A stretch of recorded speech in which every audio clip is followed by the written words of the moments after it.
Good morning, AIM Global Family!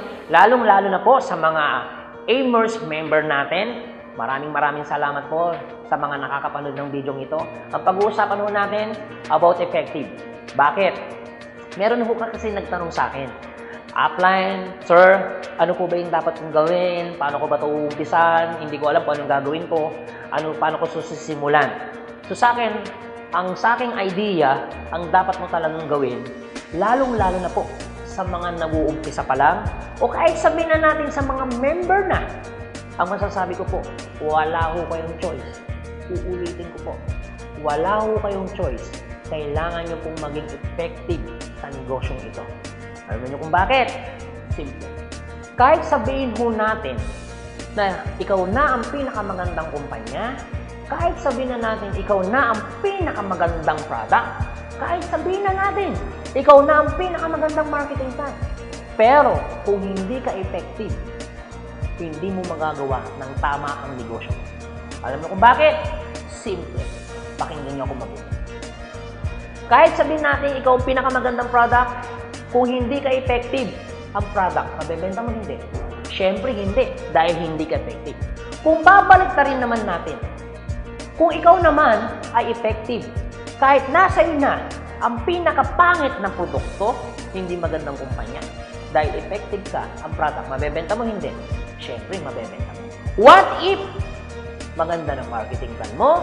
What if maganda na ang product mo? Maganda na ang kumpanya mo? Effective ka pa. Kamusta ang business mo? Mas lalo mong magagawang negosyong ito.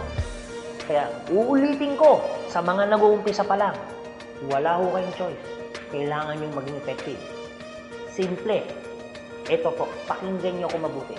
Tandaan nyo to, ang product hindi nag-iisip, ang product hindi nagsasalita. Tao ang nag-iisip, tao rin ang nagsasalita. Sino yun? Ikaw yun.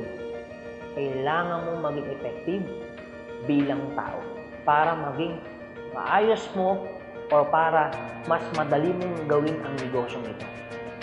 So, para maging effective ka, simple. Ang gagawin mo, wala kang choice, kailangan mong aralin ang negosyong ito. Hanapin mo yung mga taong laging nagtuturo sa'yo. Kailangan mong magpa-guide, kailangan mong magpaturo, kailangan umatin ng training. So, anong sasabihin sa'yo na mag-mentor sa'yo, gawin mo para lang matuto ka. Ano naman yung aralin mo to? Ano naman yung mag-effort ka para matuto ka? Kung ang kapalit naman ay pag-abot ng pangarap mo o ang kapalit naman para sa pamilya mo. Guys, minsan mo lang ito gagawin. Aralin mo na ng todo. Huwag ka na magpatumpik-tumpik. Dahil kung ito ang magpapabago ng buhay mo, sisiguraduhin ko sa iyo. Sigurado magkakasig ka sa negosyo nito pag naging effective ka. So I hope meron ho kayo natutunan sa pinag-uusapan po natin. So maraming salamat po sa mga AIMers member ho natin dyan, lalo sa mga nag-uumpisa. Thank you, God bless, and to God be the glory po sa inyong lahat. Power!